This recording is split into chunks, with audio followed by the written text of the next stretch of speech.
Meu nome é Sofia e tenho 27 anos. Nos últimos 2 anos, tenho morado com meus pais e minha irmã mais nova, mas não por escolha própria. Deixe-me contar como vim parar aqui. Depois de me formar na faculdade, fiquei muito animada para começar minha vida independente. Encontrei um pequeno apartamento que eu podia pagar com meu salário inicial e me mudei da casa dos meus pais. Não era nada chique, apenas um apartamento de um quarto em um prédio antigo, mas era meu. Bem, alugado. Mas você sabe o que quero dizer. Eu sonhava em economizar dinheiro suficiente para comprar minha própria casa um dia. Então, comecei a viver frugalmente. Preparava lanches para o trabalho, limitava as refeições fora, talvez uma vez por mês, fazia compras em brechós e dirigia meu velho Honda Civic, que eu tinha desde a faculdade. Não era nada luxuoso, mas eu tinha orgulho de ver minha poupança crescer mês após mês. Minha irmã Clara era o completo oposto de mim. 6 anos mais nova, ela tinha apenas 17 anos quando me mudei e era definitivamente a favorita da família. Mamãe e papai lhe davam tudo o que ela queria. Roupas de grife, o iPhone mais recente, maquiagem cara. Eles até emprestavam o carro mais novo sempre que ela queria. Toda vez que eu visitava meus pais para o jantar de domingo, Clara fazia questão de mostrar qualquer coisa nova que tivesse ganhado naquela semana. Sofia, olha a minha bolsa Gucci nova, não é linda? Ela gritava, sabendo muito bem que eu não tinha dinheiro para comprar nada parecido. Ah, é o mesmo suéter que você estava usando nas suas fotos do Facebook de 3 anos atrás? Ela perguntava. Eu tentava ignorar os comentários dela. Ainda está em boas condições. Por que eu trocaria? Eu respondia. Porque está tão fora de moda. Nossa, Sofia, você se veste como uma avó? Clara dizia, rindo, olhando para os nossos pais em busca de aprovação. Mamãe e papai nunca diziam nada quando ela agia assim. Eles apenas sorriam com indulgência ou mudavam de assunto. Acho que eles achavam que era só uma brincadeira inofensiva. Durante aqueles anos, trabalhei duro no meu emprego de marketing e continuei economizando. Adquiri habilidades, fui promovida e estava realmente construindo uma vida para mim. Eu tinha um pequeno círculo de amigos próximos e, embora não fizéssemos coisas caras, nos divertíamos. Noites de cinema em casa, caminhadas nos fins de semana, encontros para tomar café. Eu estava satisfeita. Então, logo depois do meu 25º aniversário, tudo mudou. Cheguei para o jantar de domingo e imediatamente percebi que algo estava errado. Papai estava estranhamente quieto, e os olhos da mamãe estavam vermelhos, como se ela tivesse chorado. Clara também estava contida, rolando o celular sem mostrar nada de novo. Sentamos para comer e a tensão pairava no ar. Finalmente papai pigarreou. Sofia, precisamos conversar com você sobre algo importante, disse ele com a voz tensa. Mamãe estendeu a mão e apertou a dele. Seu pai perdeu o emprego semana passada. A empresa está reduzindo o quadro de funcionários e demitiram todos do departamento dele, disse minha mãe. Larguei o garfo. Sinto muito, pai. Isso é terrível. A mãe começou a torcer o guardanapo nas mãos. A questão, Sofia, é que não sabemos como vamos nos virar financeiramente. As mensalidades da faculdade da Clara começam no mês que vem, e depois tem a hipoteca, o carro, as contas. Então, os 3 olharam para mim, e eu sabia o que estava por vir antes mesmo que dissessem. Sofia, disse minha mãe com lágrimas nos olhos. Detestamos pedir isso a você, mas estamos desesperados. Você consideraria voltar para casa por um tempo? Só até seu pai encontrar um novo emprego. Se você contribuísse com as despesas da casa, poderíamos continuar pagando a mensalidade da Clara e ficar com a casa.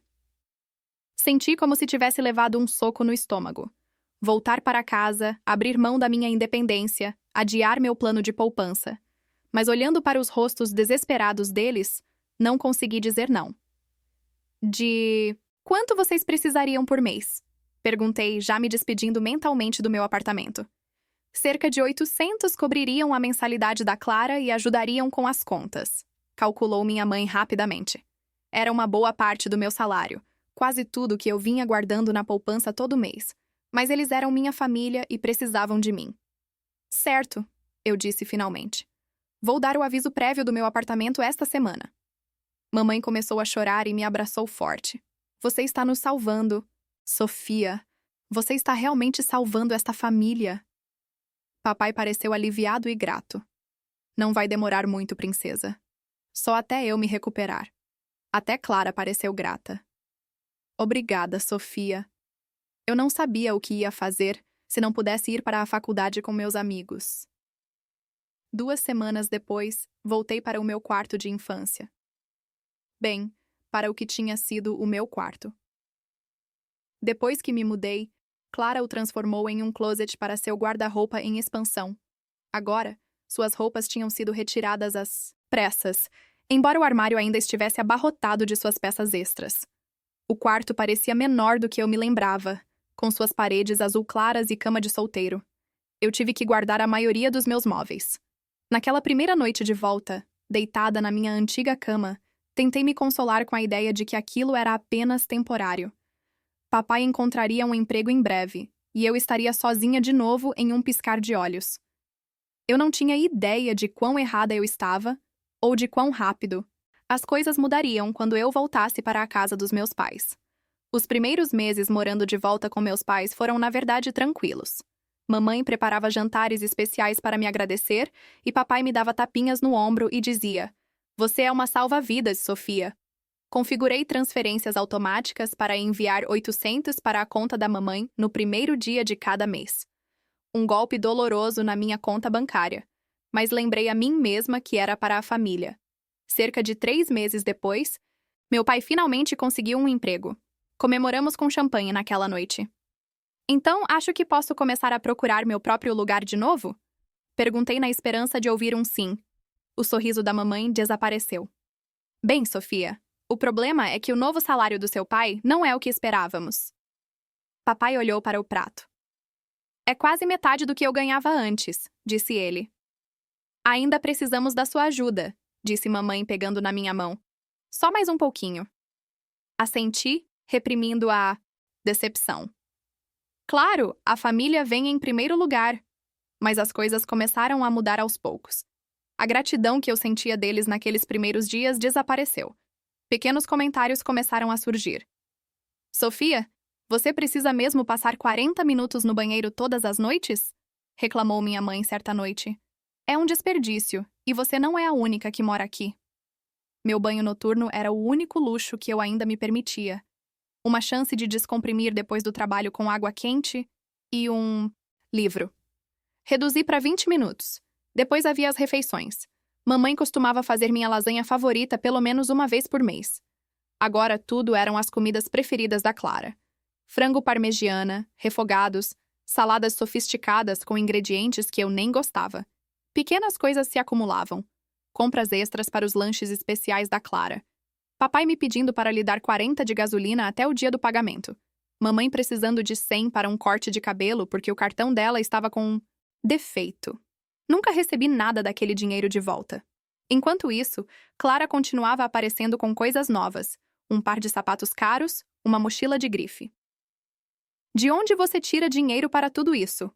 Finalmente perguntei a ela um dia depois que ela entrou apressada com sacolas de compras. "Cuide da sua vida", ela retrucou. "Só porque você escolheu viver como uma mendiga, não significa que eu tenha que fazer o mesmo." Eu deveria ter insistido mais, mas deixei passar. Grande erro. Numa sexta-feira à noite, cheguei em casa exausta depois de uma longa semana. Meu chefe tinha me passado um projeto emergencial de última hora, e eu fiquei até tarde para terminá-lo. Tudo o que eu queria era meu banho e minha cama. Em vez disso, entrei e encontrei Clara me esperando, praticamente pulando de alegria. "Aí está. Preciso de 700, anunciou ela, sem nem me cumprimentar. "Para uma viagem com meus amigos no próximo fim de semana. Vamos passar 3 dias na praia. Todos já pagaram a sua parte." "E você acha que eu vou te dar só 700? Perguntei incrédula. O sorriso dela sumiu. "Por que não? Não é como se você gastasse dinheiro com mais nada." "Por que estou pagando 800 por mês para manter esta casa funcionando?" Respondi bruscamente. "Não tenho dinheiro sobrando para suas idas à praia." "Meu Deus, você é tão pão duro", ela bufou. "É só dinheiro." Algo dentro de mim se rompeu. Anos de frustração vieram à tona. "Não, não é só dinheiro", eu disse elevando a voz. "É o meu dinheiro suado, pelo qual trabalho 50 horas por semana. Talvez se você conseguisse um emprego como o meu na faculdade, em vez de ficar sugando todo mundo, entenderia o que dinheiro realmente significa. Seus olhos se arregalaram. Eu tenho aulas. Não tenho tempo para um emprego, disse ela. Trabalhei 20 horas por semana sem esquecer enquanto cursava a carga horária completa, retruquei. Você é simplesmente preguiçosa e presunçosa. O rosto de Clara se contorceu e ela começou a chorar. Não lágrimas. Silenciosas, mas soluços altos e dramáticos que ecoaram pela casa. Em segundos, a mãe e o pai apareceram na sala. O que está acontecendo? Perguntou a mãe, passando o braço em volta de Clara. Sofia me chamou de preguiçosa e arrogante. Clara lamentou-se no ombro da mãe. Ela me disse coisas horríveis. Papai se virou para mim com um rosto sombrio. É verdade? Ela me cobrou 700 para uma viagem à praia. Expliquei, tentando manter a calma. Eu disse que não. E sim, eu disse que ela deveria arrumar um emprego em vez de esperar que todos financiem seu estilo de vida. Como você ousa falar com a sua irmã desse jeito na nossa casa? Mamãe retrucou. A sua casa que eu estou ajudando a pagar. Apontei. O rosto da mamãe ficou vermelho. Aí está. Toda vez que temos um desentendimento, você joga seu dinheiro na nossa cara. Olhei entre os rostos raivosos deles e a expressão presunçosa de Clara por trás das lágrimas falsas. Eles não conseguiam ver o que estava acontecendo ali ou não. Queriam ver. Tudo bem, eu disse tensa. Vou para o meu quarto. Fechei a porta e sentei na cama, tremendo de raiva e mágoa. Isso não era o que uma família deveria ser. Parecia exploração. Aquela noite foi o ponto de virada. Depois disso, comecei a prestar mais atenção ao que realmente acontecia em casa. Às sextas-feiras, mamãe, papai e Clara costumavam sair, alegando que estavam visitando minha tia ou participando de um evento da escola. Mas aí eu encontrava recibos de restaurantes na lavanderia, lugares caros aos quais eu não tinha condições de ir. O armário da Clara continuou se enchendo de roupas novas. Ela ganhou um MacBook para a escola e depois uma câmera bacana para a aula de fotografia. Enquanto isso, eu continuava dirigindo meu carro de 10 anos e usando roupas até elas literalmente se desmancharem. 6 meses se passaram assim, depois 1 ano, depois 18 meses. Toda vez que eu sugeria me mudar, surgia uma nova crise financeira que me obrigava a ficar. O carro do meu pai precisava de reparos, o teto estava vazando. A mensalidade da Clara aumentou. Eu estava presa em uma situação que parecia não ter fim à vista. Meu sonho de ter minha própria casa parecia mais distante do que nunca. E o pior, minha família nem parecia mais grata. Eles me tratavam como um caixa eletrônico que ocasionalmente ocupava espaço no banheiro deles. Quase 2 anos se passaram desde que voltei a morar com meus pais. Minha poupança, que antes crescia de forma constante, estava estagnada. Há meses. Toda vez que eu pensava em quão longe eu estava do meu objetivo de ter uma casa própria, eu me sentia mal. A tensão em casa estava piorando. Comecei a trabalhar até mais tarde, só para não precisar voltar para casa. Às vezes eu ficava sentada no carro, no estacionamento, depois do trabalho, olhando os anúncios de apartamentos no celular, sabendo que não tinha condições de pagar nenhum deles, e ainda mandava 800 para meus pais todo mês. Então chegou o dia que mudou tudo. Cheguei em casa do trabalho e encontrei meus pais e Clara reunidos em volta da mesa da cozinha, olhando para algo no laptop da minha mãe. Eles conversavam animadamente, mas assim que entrei, ficaram em silêncio. O que está acontecendo? Perguntei, largando a bolsa. Meu aniversário seria em 1 semana, e pensei. Talvez, só talvez, eles estivessem planejando algo legal para mim. Papai pigarreou. Se você quer saber, estamos planejando uma viagem em família. Meu coração se alegrou um pouco. Ah, parece ótimo para o meu aniversário na semana que vem. Podemos passar o fim de semana lá. Houve um silêncio constrangedor. Então, Clara riu aquela risadinha maldosa que ela tinha desde a infância, quando sabia de algo que eu não sabia. Não com você, disse ela. Só nós 3 vamos para Cancún em 2 semanas. Fiquei olhando para eles, esperando que alguém dissesse que era brincadeira. Ninguém disse. Vocês vão passar férias no México sem mim? Tentei processar o que estava ouvindo. Você precisa trabalhar, querida, disse mamãe, como se isso explicasse tudo. A gente não achou que você ia conseguir tirar folga. Vocês nem me pediram, eu disse, elevando a voz. E desde quando a gente pode pagar férias internacionais? Eu achei que o dinheiro estava curto. Clara revirou os olhos. Meu Deus, Sofia, não seja tão dramática. Eu mereço essa viagem. Tenho me esforçado muito na faculdade. Você merece? Eu não conseguia acreditar no que estava ouvindo. E eu tenho trabalhado sem parar e dado a vocês quase 800 por mês há 2 anos. Lá vamos nós de novo, murmurou papai, sempre contando pontos. Não é contando pontos dizer que estou pagando por tudo enquanto vocês planejam férias na praia sem mim. Gritei. Mamãe apertou a mão contra o peito daquele jeito dramático que ela sempre usava. Fale mais baixo nesta casa, mocinha. Não vamos nos sentir culpadas por você por causa de dinheiro o tempo todo. Não se trata de culpa. Trata-se de justiça básica. Eu disse tremendo de raiva. Como? Vocês podem achar que isso é aceitável? Se você ganhasse mais, também poderia pagar férias, disse papai friamente. Foi isso? Algo dentro de mim se instalou. Virei-me e fui para o meu quarto antes que pudessem responder, batendo a porta atrás de mim. Sentei-me na cama e chorei, não só por causa das férias, mas porque finalmente vi minha família com clareza. Eles não me amavam como eu os amava. Para eles, eu era apenas um recurso a ser usado. Na semana seguinte, mal nos falamos. Eles não mencionaram as férias novamente e eu não mencionei a mudança. Meu aniversário estava se aproximando e, apesar de tudo, uma pequena parte de mim esperava que eles ao menos reconhecessem isso. O dia chegou, meu aniversário de 27 anos. Ninguém disse nada de manhã antes de eu sair para o trabalho. Nenhum cartão, nenhuma feliz aniversário, nada. Não fiquei exatamente surpresa, mas ainda assim doeu. Depois do trabalho, parei e comprei um bolinho. Nada de especial, apenas um bolo de chocolate do supermercado com Feliz Aniversário escrito. Imaginei que poderíamos pelo menos sentar juntos e comer uma fatia, mesmo que as coisas estivessem tensas. Quando entrei pela porta da frente, fiquei surpresa ao ver mamãe, papai e Clara sentados à mesa de jantar. Eles estavam elegantemente vestidos e havia uma grande caixa embrulhada sobre a mesa, amarrada com um laço. Lá está ela, disse minha mãe com um sorriso que não alcançava seus olhos. A aniversariante. Coloquei o bolo na mesa.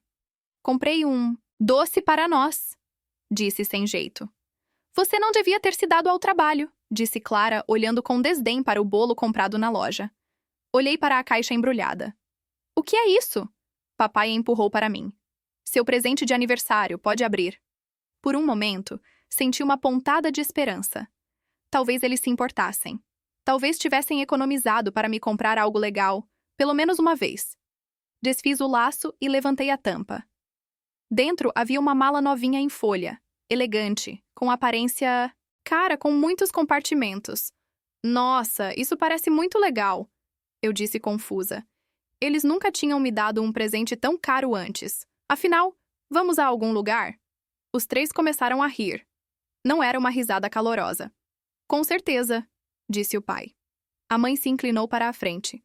Queremos que você arrume suas coisas nesta mala e saia da nossa casa amanhã de manhã. Achei que tinha ouvido errado. O quê? Vamos te expulsar, disse Clara alegre. Vou transformar seu quarto no meu armário de... novo. Não entendo, gaguejei. Por que agora? Porque estamos fartos da sua atitude, disse papai. Cansados de você jogar na nossa cara que nos ajuda financeiramente. Mas eu... Mamãe me interrompeu com um aceno de mão. De qualquer forma, não precisamos mais do seu dinheiro. Seu pai foi promovido há 6 meses. Ele vem ganhando um bom dinheiro há algum tempo, mas não te contamos. Então vocês andaram mentindo para mim. Eu senti como se não conseguisse respirar. Pegando meu dinheiro? Quando não precisavam. Papai deu de ombros. Considere isso uma vingança por todos os anos que criamos você. Olhei para cada um dos rostos deles, presunçosos, sem remorso, cruéis. Essas pessoas eram estranhas para mim. Sem dizer uma palavra, levantei-me e fui para o meu quarto. Não chorei, não gritei. Apenas senti uma estranha sensação de clareza. Este aniversário tinha se tornado um presente. Tinha me mostrado exatamente quem era minha família e que eu precisava me afastar deles para sempre. Não fui comer bolo com eles, ouvi-os rindo lá embaixo, provavelmente comendo meu bolo de aniversário sem mim. Deitei na cama, olhando para o teto, pensando no que fazer a seguir. Na manhã seguinte, coloquei tudo o que tinha na mala nova e em algumas caixas. Não demorou muito. Eu não tinha acumulado muita coisa nos 2 anos em que voltei. Meus pais e Clara ainda dormiam quando chamei um Uber para me levar junto com minhas coisas ao albergue mais próximo. O albergue era básico, um quarto pequeno, com 4 beliches, banheiros compartilhados e uma cozinha comunitária. Mas ao me sentar no beliche de baixo que me foi atribuído, senti algo que não sentia há muito tempo. Liberdade. Aquela primeira semana foi um borrão. Encontrei um pequeno estúdio que eu podia pagar, assinei o contrato de aluguel e paguei o depósito de segurança. Era ainda menor do que o lugar que aluguei depois da faculdade, com pouco espaço para uma cama e uma pequena cozinha, mas era meu. Ninguém poderia me expulsar por capricho. Montar o apartamento foi simples, já que eu tinha tão pouco. Uma cama, uma escrivaninha, uma mesinha com 2 cadeiras. Comprei tudo de segunda mão. A cada item que coloquei no meu novo espaço, me senti mais eu mesma novamente, recuperando pedaços da independência que tanto valorizava e que havia sido gradualmente erodida pela dinâmica familiar tóxica. O primeiro mês passou sem nenhuma notícia da minha família. Bloqueei os números deles no meu celular, mas ainda verificava meu e-mail, regularmente para o trabalho.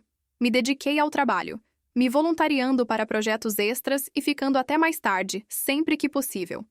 Meu chefe percebeu e insinuou uma possível promoção nos próximos meses. Lentamente, comecei a reconstruir minhas economias.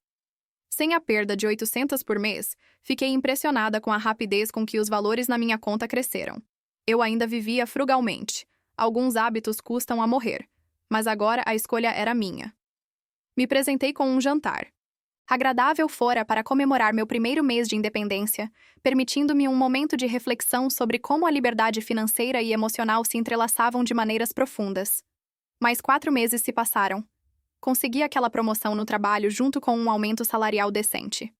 Comecei a pesquisar programas para quem compra casa pela primeira vez, pensando que talvez meu sonho não estivesse tão distante assim.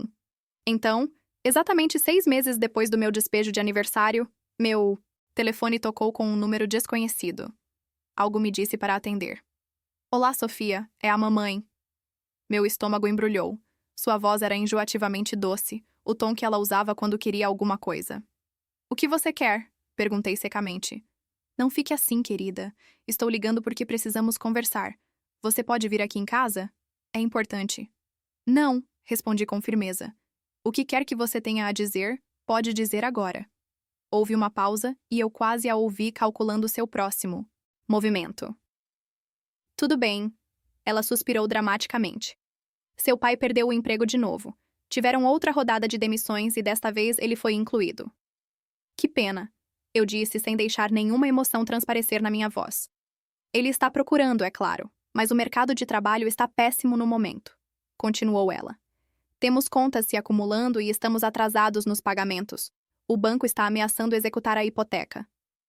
Fiquei em silêncio, esperando o pedido inevitável. Precisamos da sua ajuda, Sofia, disse ela finalmente. Queremos que você volte para cá e nos ajude com as contas, como antes. Eu ri. Não consegui evitar. A audácia era de tirar o fôlego. Você está brincando, né? Depois de me expulsar no meu aniversário, depois de mentir para mim por meses e pegar meu dinheiro quando não precisavam. Cometemos um erro, disse a mãe rapidamente. Estávamos estressados com outras coisas. Você conhece o temperamento do seu pai? Às vezes todos nós dizemos coisas que não queremos dizer. Não, eu disse. Eu não vou voltar nem agora, nem nunca. Mas nós somos sua família, ela protestou. Precisamos de você. Vocês deviam ter pensado nisso antes de me tratar como lixo por 2 anos. Adeus, mãe. Desliguei antes que ela pudesse responder. Em poucos minutos, meu telefone estava fervilhando de ligações dos meus pais e da Clara. Bloqueei os novos números e voltei a preparar o jantar. Nos dias seguintes, eles tentaram de tudo. E-mails implorando por ajuda. Mensagens de números que eu ainda não tinha bloqueado. Até uma carta escrita à mão enfiada por baixo da porta do meu apartamento. O que foi especialmente assustador porque eu não tinha dado meu endereço. Ignorei tudo. Já tinha dado a eles o suficiente da minha vida. Então, 2 semanas após o primeiro telefonema, recebi um e-mail de alguém que se dizia advogado deles. A mensagem era formal e ameaçadora, afirmando que meus pais estavam exigindo que eu pagasse 24 mil por hospedagem e alimentação pelos 2 anos em que morei com eles sem pagar aluguel, calculado em 1.000 por mês. Quase apaguei para ignorá-lo, mas havia algo no cabeçalho e na assinatura que me pareceu legítimo. Uma rápida busca no Google confirmou que o advogado era real. Em pânico, entrei em contato com Lucas, um amigo da faculdade que havia se tornado advogado. Tomamos um café naquele fim de semana e mostrei o e-mail a ele. Eles estão blefando, disse ele depois de ler. Isso é assédio, não uma ação judicial legítima. Você pode me ajudar a responder? Perguntei. Melhor que isso, ele sorriu. Responderei oficialmente por você sem custo algum. Lucas redigiu uma resposta naquele mesmo dia. A carta era perfeita, profissional, mas devastadora. A carta reconheceu a reivindicação e, em seguida, a destruiu sistematicamente, apontando que eu vinha enviando 800 por mês para minha mãe durante 2 anos, totalizando 43.200. Se seus clientes desejarem levar este assunto à justiça, concluía a carta, meu cliente está disposto a apresentar uma reconvenção pelo valor total de 43.200 mais honorários advocatícios e danos morais. Temos registros bancários documentando todas as transferências. Lucas enviou o e-mail do endereço de seu escritório naquela noite. 3 dias depois, o advogado respondeu com uma breve mensagem, informando que seus clientes haviam decidido não prosseguir com o assunto. E assim, num piscar de olhos, tudo acabou. As ligações pararam, as mensagens pararam, os e-mails pararam. Por meio de parentes em comum, soube que as coisas não estavam indo bem para eles. Papai ainda não conseguia encontrar um emprego. Eles tiveram que vender um dos carros para pagar a faculdade do último ano de Clara. Os credores ligavam constantemente e eles corriam o risco de perder a casa. 1 ano atrás, essa notícia teria me devastado. Eu teria corrido para ajudar, independentemente de como me tratassem. Mas agora eu não sentia nada além de uma pena distante, do tipo que se sente por estranhos em uma notícia. Eles já tinham feito suas escolhas. Eles me trataram como um caixa eletrônico, não como uma filha. Tiraram vantagem do meu amor e generosidade e me descartaram quando acharam que não precisavam mais de mim. Hoje faz 1 ano que me mudei para minha própria casa. Acabei de dar entrada em uma pequena casa geminada por meio de um programa para compradores de imóveis pela primeira vez. Ainda não é a casa dos meus sonhos, mas é um trampolim. Minha conta poupança está mais saudável do que nunca. Consegui outra promoção no trabalho e até comecei a namorar alguém que me respeita e respeita meus objetivos. Às vezes, em momentos de silêncio, ainda sinto uma pontada de tristeza pelo que perdi. Não o dinheiro, mas a ilusão de uma família. Eu achava que sabia quem eles eram. Eu achava que eles me amavam do jeito que eu os amava. Mas eu havia conquistado algo mais valioso do que dinheiro ou mesmo família, respeito próprio. Agora sei o meu valor e não vou deixar ninguém, família ou não, me fazer esquecê-lo novamente. Quanto aos meus pais e a Clara, ouvi dizer que eles ainda estão com dificuldades, mas os problemas deles não são mais meus. Pela primeira vez na minha vida adulta, estou verdadeiramente livre e nenhuma quantia de dinheiro no mundo me faria abrir mão disso. Essa jornada me ensinou lições profundas sobre limites pessoais e a importância de priorizar o bem-estar próprio, mesmo quando o laço familiar tenta nos prender em ciclos tóxicos. Cada dia no meu novo lar reforça essa liberdade conquistada com esforço, e eu sigo em frente, construindo uma vida baseada em escolhas autênticas e relacionamentos saudáveis que valorizam reciprocidade verdadeira.